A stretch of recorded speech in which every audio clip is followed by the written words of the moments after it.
I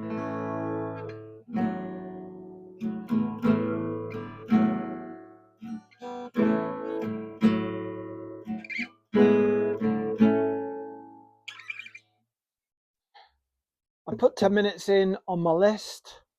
How valuable are lists? Roll that graphic.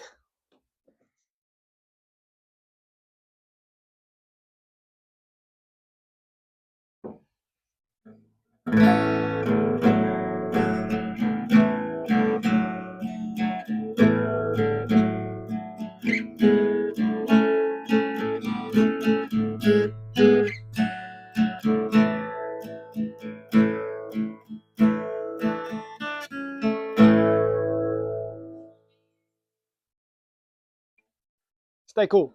Hi, I'm Paul. Welcome back. This is Science That Sticks. Today I'm going to talk about lists. Now, lists and making lists might not seem like that much of a science, but let's walk through what actually is a list. It's a series of things that you need to do, or you need to see, or you need to get, or whatever.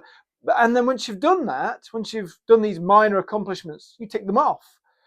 And so that really should be it. But a lot of people don't use lists and they forget things, and I'm guilty of that myself. But I've started realizing that the benefit of having a list is much greater than not having a list.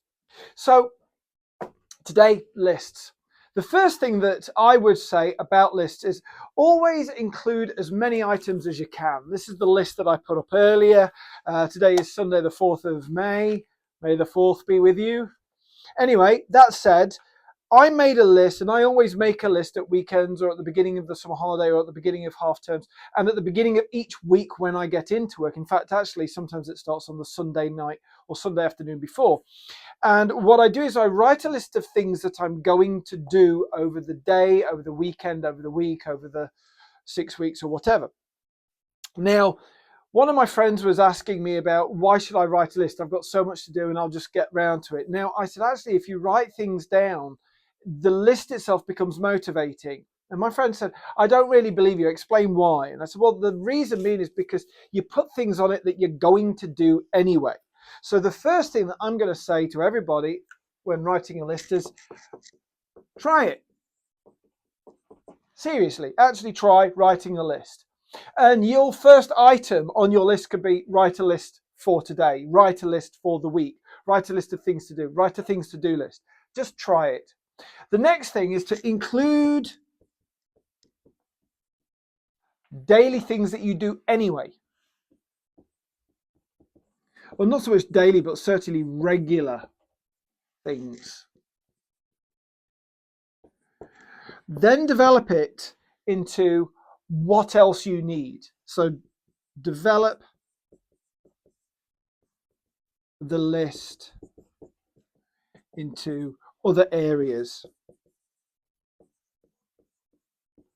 Now, there's been plenty of psychological work associated with lists and the validity of lists. I'm a big advocate of lists for a very simple reason. One, it outsources my ability to try and remember things that people have asked me to do, and I know I don't have a hope in actually remembering them. But if I write it down, I do these little things, even if it's a little thing that I think, oh, I won't forget that, chances are good you will.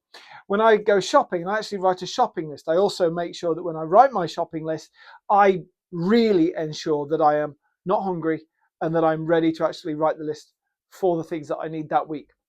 So try it to begin with. Include daily or regular things. Develop the list. And the very last part of this is cross off what you've done.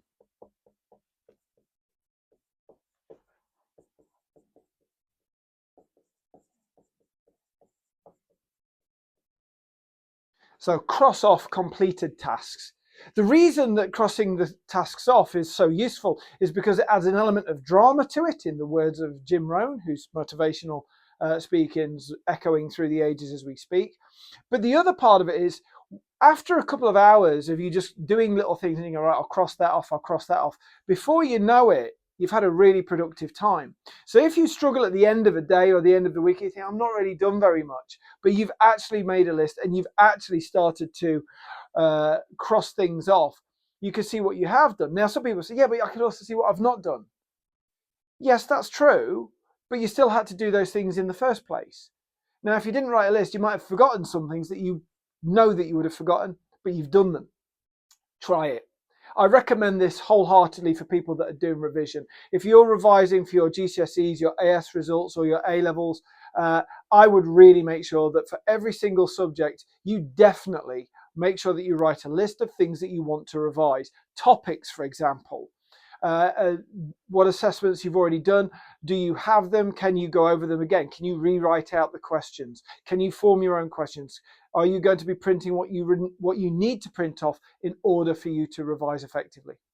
I think that's about it. This video has got longer than I wanted it to be, but hopefully it's really useful. So once more, try it. Try getting yourself a list. Get yourself a little notepad like this. They're about £1 from The Works. It's not merch, by the way. You can't get mine. Try it. Write them down. Beginning of every day, include daily stuff like you would actually get dressed, you would probably make your bed, you'd probably make breakfast and so on. So stuff that you would do anyway, because the bar is low. Next, develop the list into other areas of things that you know you need to do and you need to accomplish that day, that week, that weekend, whatever. And then lastly, cross off the completed tasks. That's all for now. As always, stay cool. Bye for now.